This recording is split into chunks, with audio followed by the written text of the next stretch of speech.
The music at the beginning of the scene gradually gets louder throughout the scene.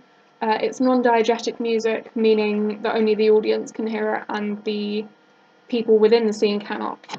There is a toy crockery set that has a bird on it, and I think that the bird represents freedom in this case, as later on it gets crushed.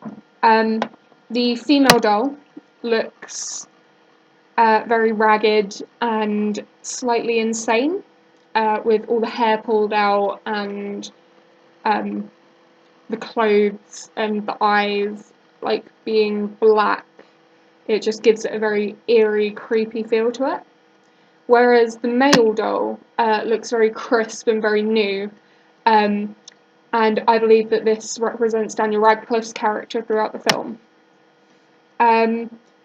The rule of thirds is used in this scene. The first time it's used is with the three girls sitting on the floor. There is a girl in each third.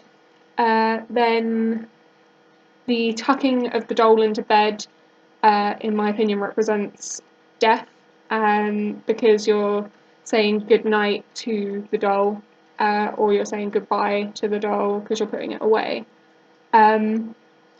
All of the girls look at the camera at the same time, so they're doing it in unison, and then they all have blank expressions, showing that they've just seen something along those lines. After that, the girls all turn their heads to the window. Two of the girls do it quite fast, whereas the third girl does it very slow and eerie. For me, this made me look at each girl individually. So I went from the girl who was nearest to the left side, and then looked to the middle, and then to the one on the left, on the right. The rule of thirds is used again when we see the windows for the first time. There's one window in each third, and it gradually gets closer.